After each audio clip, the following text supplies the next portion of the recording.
Noong araw na iyon, 3 munting baboy ang nagkita-kita sa ilalim ng malaking puno. May hawak ang panganay na baboy na mga piraso ng kahoy. Tanong ng kanyang nakababatang kapatid, "Gagawa ba tayo ng mga pamingwits sa mga kahoy na yan? Manghuhuli ba tayo ng isda?" Sumagot ang panganay na baboy, "Hindi, ito'y sorpresa." Nang magtanong naman ng gitnang kapatid, "Magtatayo ba tayo ng kastilyo o maglalaro ng bola?" Agad na sinabi ng maliit na baboy, "Pero wala tayong bola."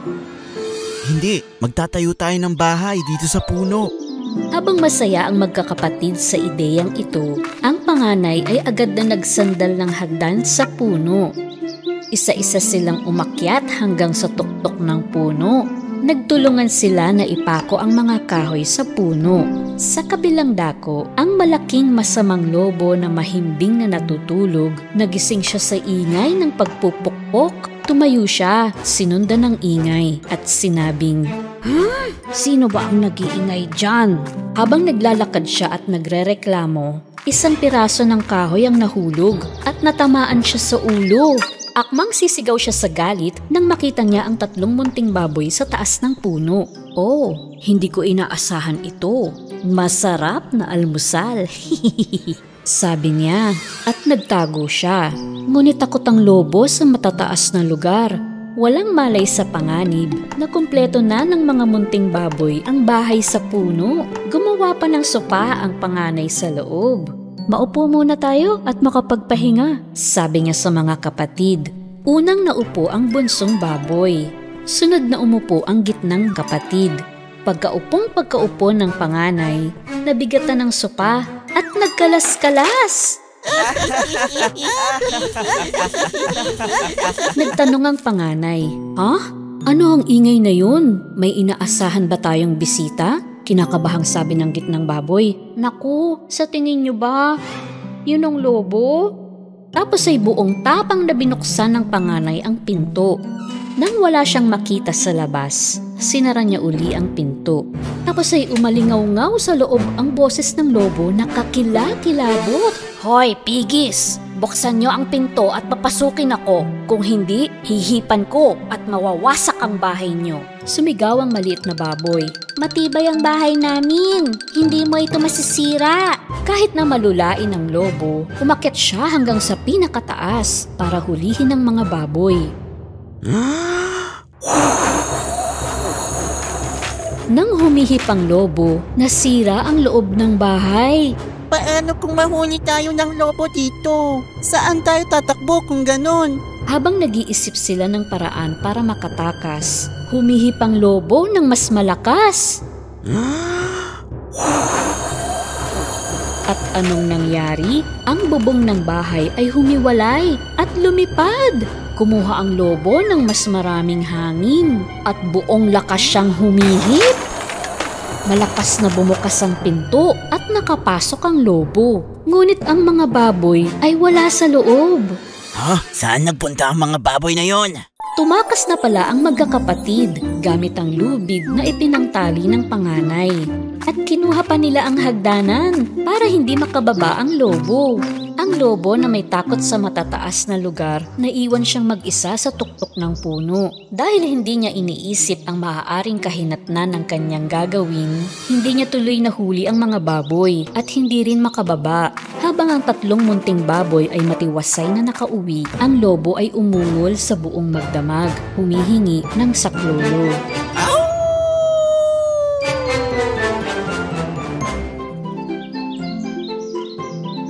Noong unang panahon, sa bahay na malapit sa kagubatan, nakatira ang isang batang babae na may ginintuang buhok. Ang pangalan niya ay Goldilocks. Napakaganda ng kanyang kulot na buhok na lahat ng makakita sa kanya ay humahanga. Ngunit sa kabila ng pagiging marikit, siya ay isang malikot at makulit na bata. Sa tuwing lalabas siya para maglaro, pinapaalalahanan siya ng kanyang nanay. "Anak, dyan ka lang sa bakuran at huwag kang pupunta sa kakahuyan." Doon sa liblib ng kagubatan, may isang bahay na tinitirhan ng isang pamilya ng oso. isang tatay na oso na matipuno, isang nanay na oso na katamtaman ng laki at isang batang oso. Maagang nagigising si Mama Bear upang maghanda ng lugaw. Isang umaga, nagising si Baby Bear na mas maaga kaysa sa dati. Gusto na niyang kainin ang kanyang lugaw pero masyado pa itong mainit. Mama, pwede ba tayong maglakad-lakad muna sa gubat hanggang sa lumamig ang lugaw? Iniwan ni na Mama Bear, Papa Bear at Baby Bear ang kanilang almusal at namasyal muna. Samantala, si Goldilocks ay nasa bakuran habang naghihintay maihanda ng kanyang ina ang agahan. Ngunit naiinip siyang maglarong mag-isa. Gusto niyang malaman kung ano ang meron sa kagubatan. Ano kaya ang mangyayari kung mamamasyal lang ako? Tumingin siya sa paligid. Nang makitang walang tao, tumakbo siya papunta sa kagubatan. Nang mapagod siya, huminto siya at tumingin sa paligid. Ang ganda pala ng kagubatan. Ang mga bulaklak, puno, bakit di ako napunta dito dati? Naglakad pa siya sa liblib ng kagubatan. Samantala, habang naglalakad rin ang pamilyang oso, nakita ni Baby Bear ang isang bahay pukyutan sa puno.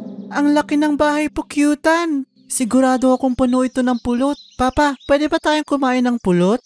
Hindi pwede anak. Sa mga bubuyog yan. Tahanan nila ang pukyutan. Hindi tayo pwedeng basta na lang papasok sa bahay ng sinuman at kainin ang pagkain nila. Tama po kayo. Umuwi na lang tayo. Gusto ko nang mag-almusal. Samantala, dahil sa tagal ng paglalakad, napagtanto ni Goldilocks na naliligaw na siya. Sinubukan niyang bumalik, ngunit hindi na niya matandaan ang pinanggalingan niya. Pagod na siya at nagugutom. Halos maluha-luha na siya sa pagod. Lumakad pa siya ng kaunti.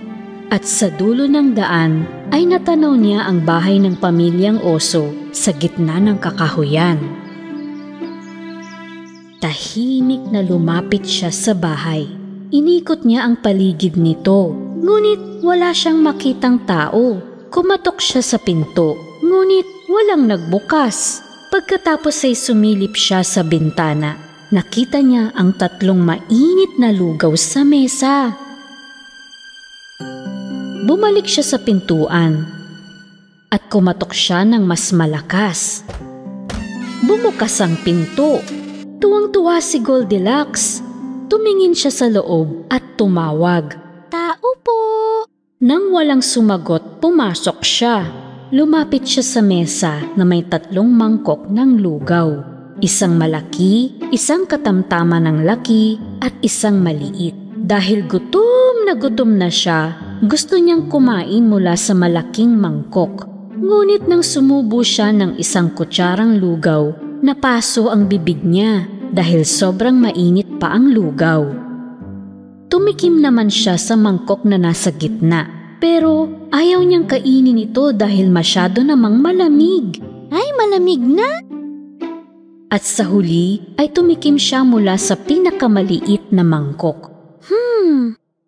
Hindi malamig pero hindi masyadong mainit. Sakto lang sa gusto ko.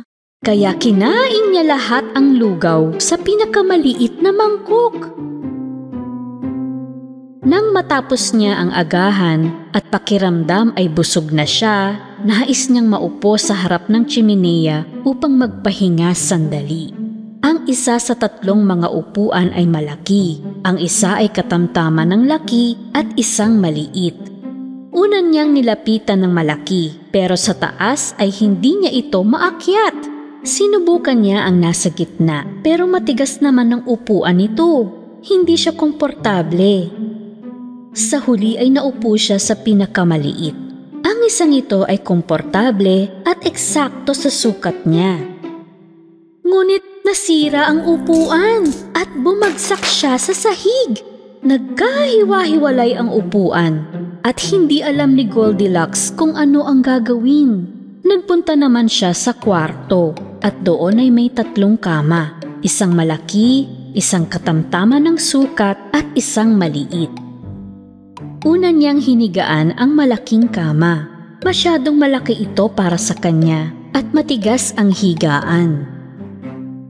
Ang pangalawa ay medyo malaki lang sa kanya, pero masyado namang malambot.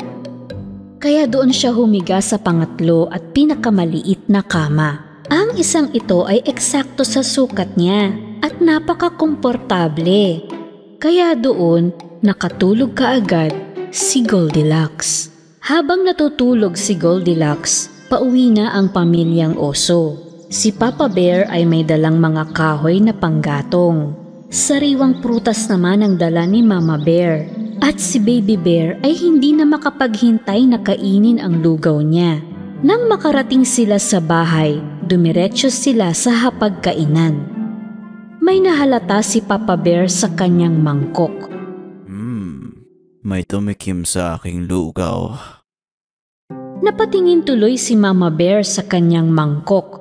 May tumikim din sa lugaw ko. At nang tingnan ni Baby Bear ang kanyang mangkok, napaiyak siya. May tumikim din sa lugaw ko.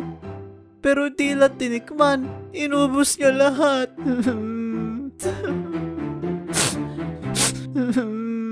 Tumayo sila at tumingin sa paligid. Napansin ni Papa Bear ang kanyang upuan sa harap ng tsimeneya. May umupo sa aking silya.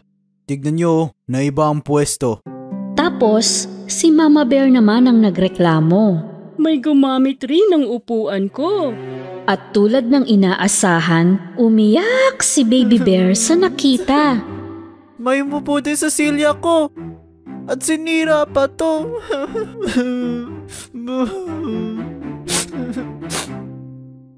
Naisip ng pamilyang oso na tingnan ang kwarto. May umiga sa aking kama. Tignan niyo, nawala sa ayos. May humiga rin sa kama ko. May humiga rin sa kama ko. At nandito pa rin siya ngayon, natutulog.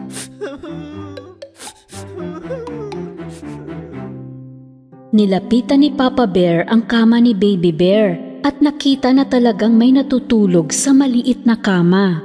Dahan-dahan niyang inangat ang kumot. Nagulat sila nang makita ang isang batang babae na tulog na tulog. Anong ginagawa na isang batang babae sa bahay natin? Palisin mo ang batang babae na yun sa kama ko, Papa. Nagising si Goldilocks sa iyak ni Baby Bear. Nagitla siya na 3 oso ang nasa harap niya. Sa takot ay napatakbo siya palabas ng kwarto. Mabilis siyang lumabas ng bahay at tumakbo ng hindi lumilingon. Humihingal na siya sa katatakbo pero hindi siya tumigil. Sa sandaling yun, nakita niya ang kanyang mga magulang na pumunta sa kagubatan para hanapin siya dahil umalis siya ng bahay nang hindi nagpapaalam. Masayang-masaya si Goldilocks nang makita sila. Tumakbo siya, niyakap ang kanyang ina. Nanay! Sobrang nag-alala kami. Nasaktan ka ba? Magiging masunuri na po ako. Hindi na ako alis nang hindi nagpapaalam sa inyo. Mahigpit na niyakap ni Goldilocks ang mga magulang. Mula sa araw na yon, tulad ng ipinangako niya, palagi siyang nakikinig sa kanyang ina at hindi na gumagawa ng walang pahintulot. Nanatili siyang isang napakabait na bata.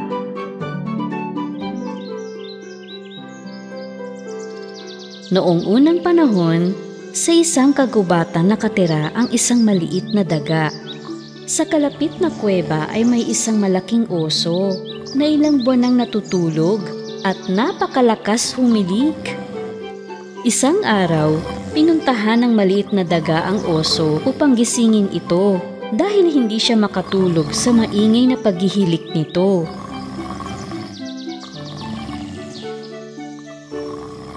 Ginoong oso. Huy, Ginoong oso. Gising.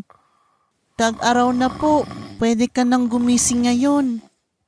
Ngunit hindi pa rin nagising ang oso. Bumalik ang maliit na daga at sa pagkakataong ito, may dala siyang torotot. Hinipan niya ito ng malakas. Ngunit natulog pa rin ang oso. Habang puyat na gumagala sa kagubatan ng munting daga, kinausap siya ng ilang kaibigang hayop. Anong nangyari, munting daga? Bakit ka malungkot? Ay, kasi naman, buong taglamig hindi ako makatulog sa hilik ng oso. Tag-init na pero tulog pa rin. Baka matulungan ka ng leon, ang hari ng kagubatan. Ano? Bakit ko naman siya kakausapin? Dahil napakalakas umungal ng leon na lahat ay napapatalon sa lakas ng boses niya. Bagamat medyo natakot ang munting daga, pumunta siya sa leon, ang hari ng kagubatan, para humingi ng tulong sa kanya. Natutulog noon ang leon sa harap ng kanyang kuweba. Natakot ang daga nang makita niya ang makapangyarihang hayop, kaya nagpa siyang umuwi na lang. Ngunit hindi sinasadyang may natapakan siyang isang sanga. Nagising ang malaking pusa sa maliit na tunog na narinig niya. Anong ingay yun? Anong ginagawa mo sa harap ng kuweba ko? Hari ng kagubatan, pasensya na po sa istorbo kasi, hihingi po sana ako ng tulong. Hindi ka nga sapat para maituring ko merienda, maliit na daga. Bakit naman kita tutulungan? Kamahalang leon, hihilingin ko pong gisingin mo ang kapitbahay kong oso na hindi magising sa matagal na pagtulog.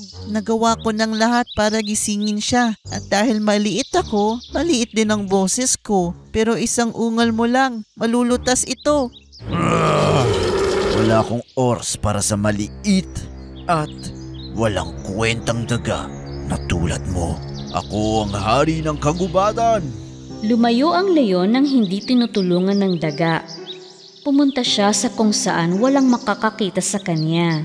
Sumandal siya sa puno at nagkamot na parang baliw.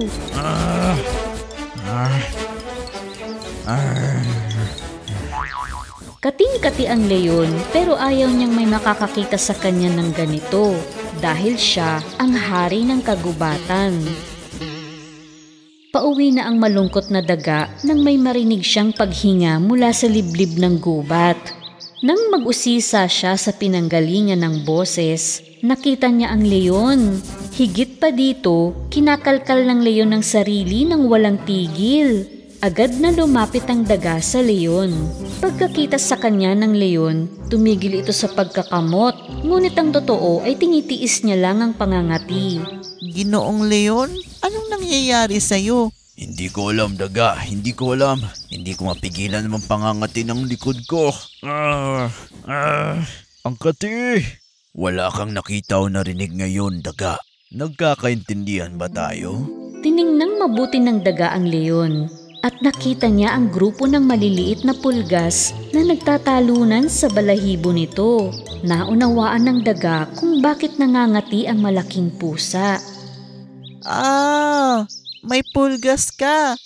Tutulungan kita. Paano mo ko tutulungan? Isa ka lang, daga. Hayaan mo na ako. Ang kati. Buong tapang na tumalon ng daga sa kanya. Hindi pinapansin ang pagsusungit nito. Anong ginagawa mo? Lubayan mo ako. Gumapang ang daga sa makapal na balahibo at isa-isang itinapon ng mga pulgas. Ngunit nagpalala ito sa sitwasyon ng leon. Nagkamot ito kung saan nandoon ng daga. Ay! Uy! Aray! Hindi nakayanan ng leon ang kati, kaya sumandal siya sa puno at nagkuskus ng likod pakanan at pakaliwa. Naku naman! Muntik na akong madurog. Hindi ko mapigilan. Ang kati kasi. Pag kumikilos ka, lalo akong nangangati. Tumakbo ang leon sa malapit na lawa at mabilis na tumalon sa tubig. Muntik nang malunod ang daga na nasa likod niya. Ginoong leon, umahon ka sa tubig. Malulunod ako. Umalis nga ang leon sa lawa, ngunit pag-ahon ay nagpagpag ito. Niyugyug nito ang katawan ng napakalakas at napakabilis na nahirapang maglambitin ng daga sa walang pakialam na leon. Malapit ko na matanggal lahat ng makati, Ginoong leon. Konti na lang sa kaliwa. Pinigilan ng leon ang kanyang sarili. kaya naitapon ng daga ang mga natirang pulgas sa leyon. Ano, makati pa ba? Parang... Aba, nawala nga ang kati. Dahil naalis ko na lahat ng pulgas sa'yo, sir. Napahiya ang leyon sa pagiging bastos niya. Nang humingi ka sa akin ng tulong, tinanggihan at minaliit kita, daga. Pero ginawa mo pa rin ang lahat ng iyong makakaya para iligtas ako sa mahirap na sitwasyong ito. Salamat. Walang anuman, Ginoong Leon. Halika, sumakay ka sa likod ko at ihahatid na kita. Pagdating nila sa tahanan ng daga, nakarinig sila ng malalakas na hilik na umaalingaw-ngaw mula sa kuweba ng oso. Ha? Ano ang ingay na yun? Pumasok sila sa kuweba. Tama ka nga, daga. Dumating ng tag-araw at natutulog pa rin itong malaking oso. Huminga ng malalim ang hari ng kagubatan at umungal ng napakalakas sa tainga ng malaking oso na nayanig ang mga bato sa kuweba. Salamat sa malakas na dagundong ito. Sa wakas ay nagising ang oso at tumakbo palabas. Ha? Anong nangyari? May sakon na ba? Anong ganap? Tag-init na ba? Ang araw lumabas na? Asan na? Habang pinagtatawanan ng mga hayop sa kagubatan ng hangal na malaking oso,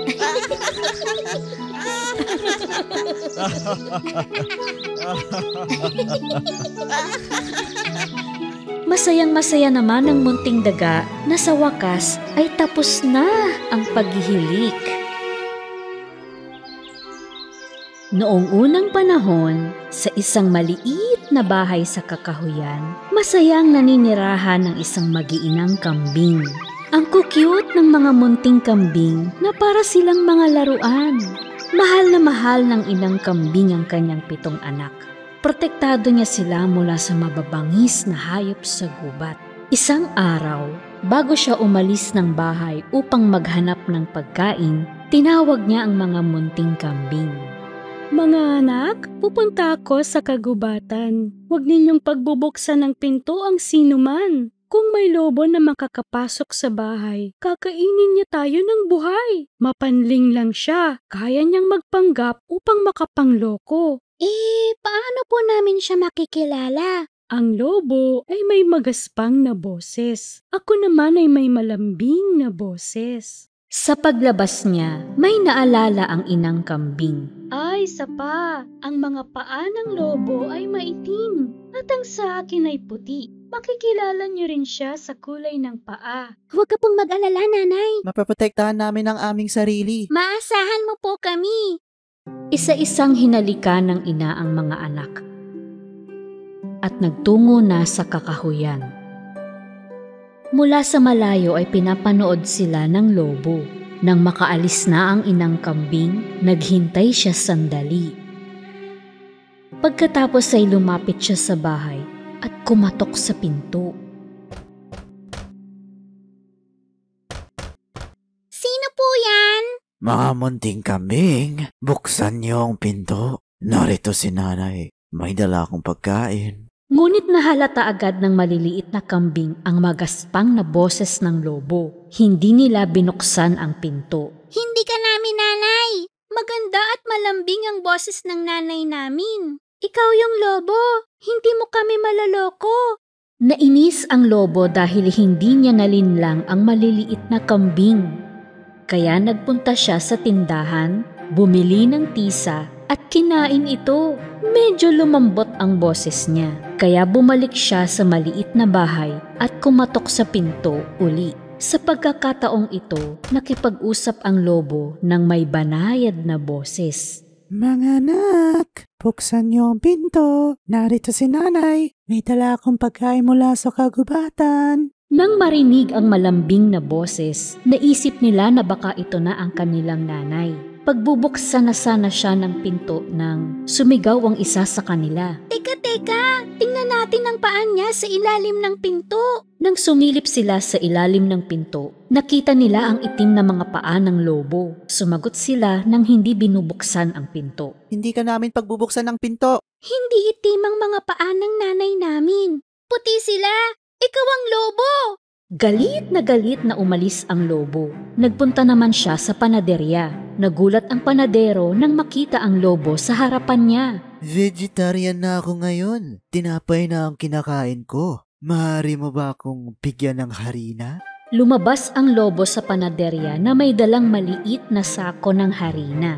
Nang malapit na siya sa bahay, binuksan niya ang sako at binuhos ang harina sa mga paa. Ngayon, ang mga paa niya ay puting-puti. Kumatok siya sa pangatlong beses. Mga anak, buksan niyo ang pinto. Narito si nanay. May dala akong pagkain para sa inyong lahat. Patingin nga ng mga paa mo kung ikaw nga si nanay. Pinakita ng lobo ang mga paa niya na may harina. Nang makita nila ang mapuputing paa, naniwala na sila at binuksan ang pinto. At ano ang tumambad sa kanila? Nakatayo doon ang gutom na lobo. Hindi nila alam kung anong gagawin. Nagtakbuhan sila at sa takot ay sumisigaw sila. Tulong! Tulungan niyo kami! Huwag na kayong magsayang na oras. Uhulihin ko kayong lahat. Ang isang maliit na kambing ay nagtago sa ilalim ng mesa. Ang pangalaway sa kama. Ang pangatlo'y pumasok sa chimenea. Ang pang-apat ay nagtago sa kusina. Ang panglima'y pumasok sa aparador. Ang pang-anim ay sa likod ng kurtina. At ang pang-pito ay sa higanteng orasan sa dingding. Ngunit mabilis ang tusong lobo. At isa-isa niya silang nahuhuli kung saan man sila nagtatago. Takbo! Tago, dali! Hali kayo dito. Huwag na kayong tumakbo. Mauhuli ko rin kayong lahat.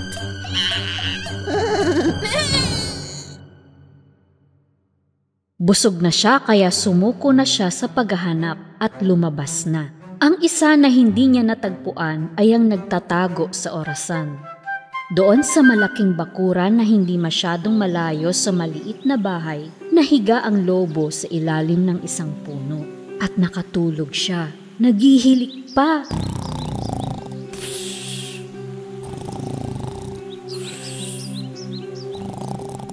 Maya-maya, nakauwi na ang inang kambing. Nang makita niyang bukas ang pinto, alam niyang may hindi magandang nangyari. At nag-aalalang napasigaw. Naku!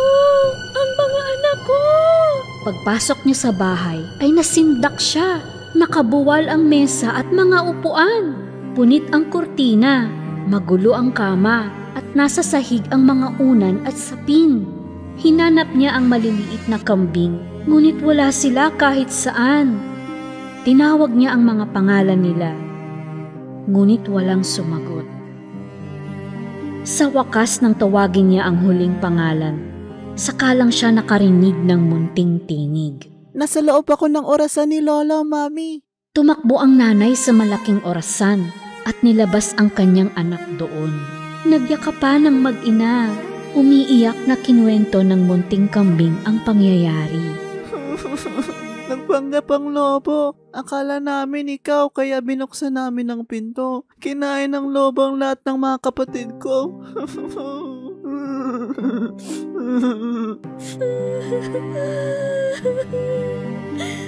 Labis na nagdalamhati ang inang kambing sa sinapit ng mga anak. Kasama ang nag-iisang natirang anak, lumabas sila ng bahay. At doon sa bakuran na pinwestohan ng lobo, nakita nila ito na tulog sa ilalim ng puno. Sa lakas ng hilik niya ay gumagalaw pati ang mga sanga ng puno. Saglit na pinagmasdan ng inang kambing ang lobo. Napansin niya na sa loob ng tiyan nito ay may kung anong gumagalaw.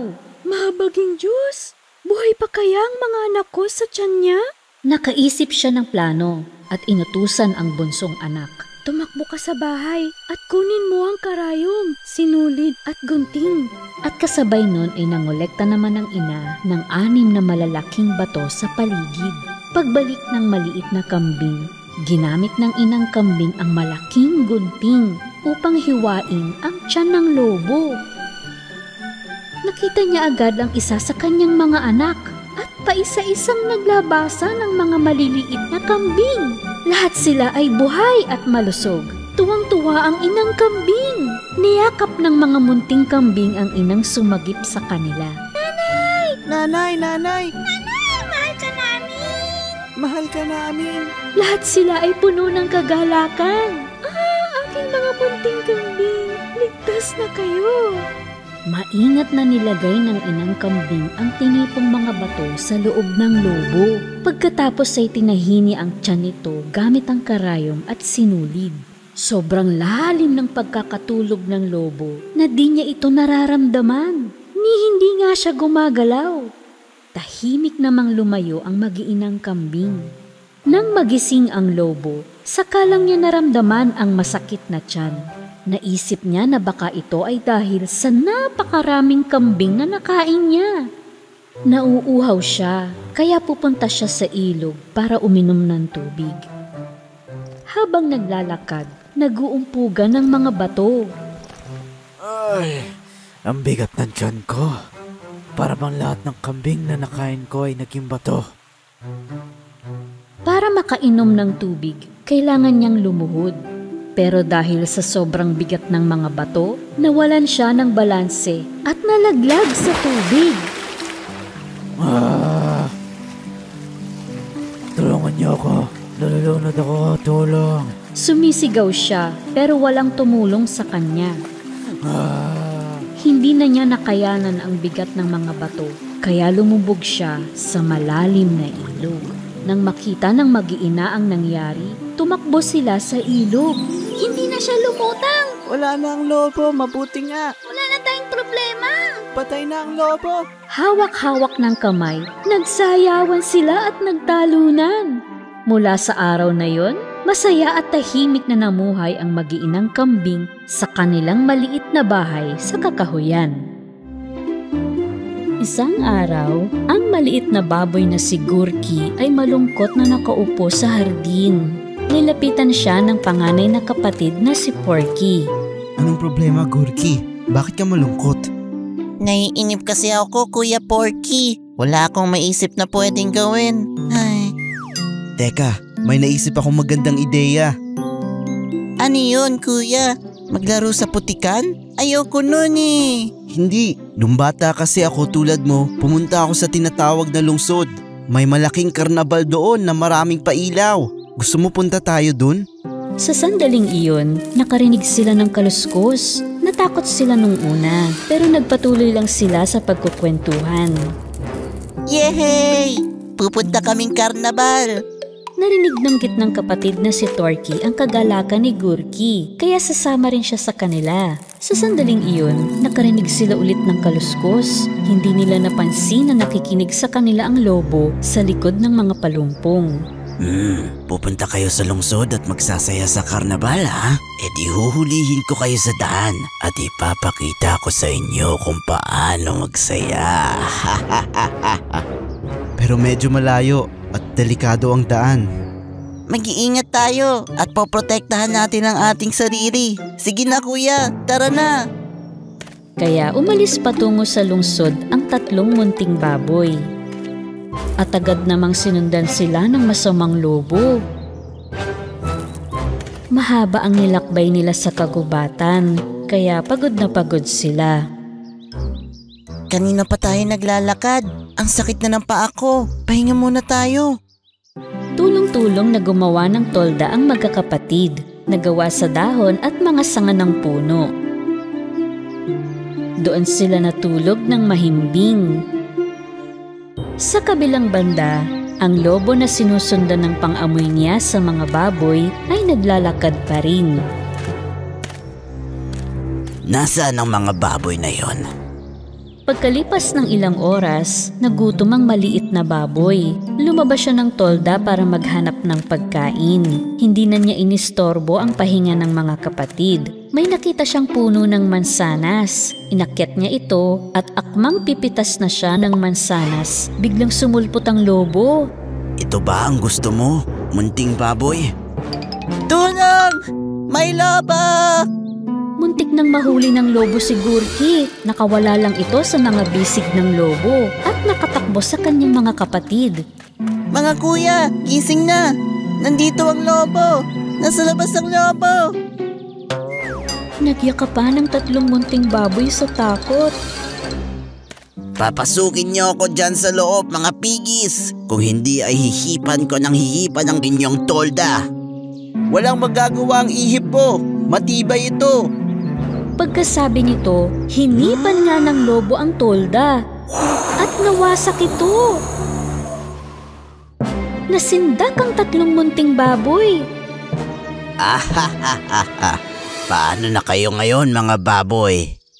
Sa halip na sumagot, tumuro si Torque sa puno sa likod ng lobo. Tingnan niyo! Yun ba ay malaking oso? Ano? Ha? Oso? Asan yun? Nang magambala ang lobo, mabilis na tumakas ang mga baboy. Maya-maya, nakakita sila ng isang maliit na abandonadong kamalig. Tignan niyo mga kapatid, may bukid. Halika, doon tayo magtago. Isa-isang tumalon ng magkakapatid sa tumpok ng dayami para magtago. Ngunit hindi napansin ni Gurki na naiwan ang kanyang sombrero sa ibabaw ng dayami. Samantala, ang gutom na lobo ay pinaghahanap na sila kung saan-saan. Nang makita niya ang kamalig, naisip niya na baka makakuha siya ng makakain doon. Papasok na sana siya nang makita niya ang tumpok ng dayami sa gilid at isang maliit na sombrero sa ibabaw nito. Malamang nandito lang ang mga pigis na yon. Nahanap ko na kayo. Habang tahimik ang mga baboy sa pinagtataguan, muli silang nakarinig ng kaluskos. Ha? Nahanap pa niya tayo? Shhh! Tumahimik tayo. Naisipan ng lobo na magpanggap bilang isang magsasaka na dumating sa kanyang bahay. Napakahirap maging matanda. Sana may tumulong sa akin na dalhin sa bahay ang mga pinamili ko. Tahimik na nakikiramdam ang maliliit na baboy. Tapos ay bibigyan ko sila ng maraming pagkain. Kuya, siguro yun ang magsasaka. Kung tutulungan natin siya, pakakain daw niya tayo. Hindi, baka yung lobo yun. Huwag na tayong lumapas. Hindi niyo na talaga tutulungan ng magsasaka, ha? E di hihipan ko ng hihipan ang mga dayami. Huminga ng malalim ang lobo at humihip ng malakas. Nang lumipad ang mga dayami, nagmamadaling tumakas ang magkakapatid. Halika dito! Kakainin ko kayo! Ngunit naligaw ng landas ang 3 munting baboy hanggang sa nakarating sila sa tuktok ng bundok. At may nakasalubong silang nagugutom na hyena. Wow! Dumating sa akin ang pagkain ko! Lakas loob na humarang si Porky upang protektahan ang kanyang mga kapatid. Lumayo ka sa amin, hyena! Sa sandaling iyon ay nakakita naman ng buwitre si Torky. Kuya, tignan mo, isang buitre! Dahil ang maliliit na baboy ay napakalayo sa bahay nila, nakita sila ng mababangis na hayop bilang biktima. Takot na takot ang magkakapatid. Hindi nila alam kung paano pupuksain ang mga ito. Habang nag-iisip ang hyena kung alin ang unang lalamunin, bigla siyang tumakbo papunta kay Gurki. Noon nagpakita ang lobo. Tumalon siya sa harap ng hyena. Lubayan mo sila! Nasundan ng lobo ang mga baboy mula sa bukid. Ngunit sa pagkakataong ito, kinalaban niya ang hyena para protektahan ang mga baboy. Gamit ang nakakatakot niyang mga kuko, mabilis niyang naitaboy ang hyena. Ngunit may panganib pa. Lobo, ingat! Sasalakay ang buitre! Binukan ng buwitre ang pakpak niya at mabilis na lulusob patungo sa mga baboy. Gamit naman ang kanyang nakakakilabot na boses, malakas na umalulong ang lobo. Natakot ang buwitre sa alulong ng lobo, kaya lumihis ito ng lipad. Sa tindi ng takot nila sa buwitre, nahulog ang mga baboy sa bangin. Nahulog kami! Tulong! Mabilis na sumaklolo ang lobo at sinagip ang mga baboy. Hinila niya silang lahat pa itaas gamit ang kanyang malakas na braso. Salamat, Lobo. Pero bakit mo kami tinulungan? Dahil ako lang ang kakain sa inyo, mga piggies. Umuwi na nga kayo. Kumanan kayo sa may batong iyon. Papunta yon sa bahay niyo. Mag-iingat na kayo ngayon, ha? Ang mga baboy na niligtas ng lobo matapos maglakad ng ilang oras sa direksyon na sinabi ng lobo, sa wakas ay nakarating din sa bahay nila. Nangako sila na hinding-hindi na sila maglalakad sa mapanganib na daan nang walang kasamang matanda.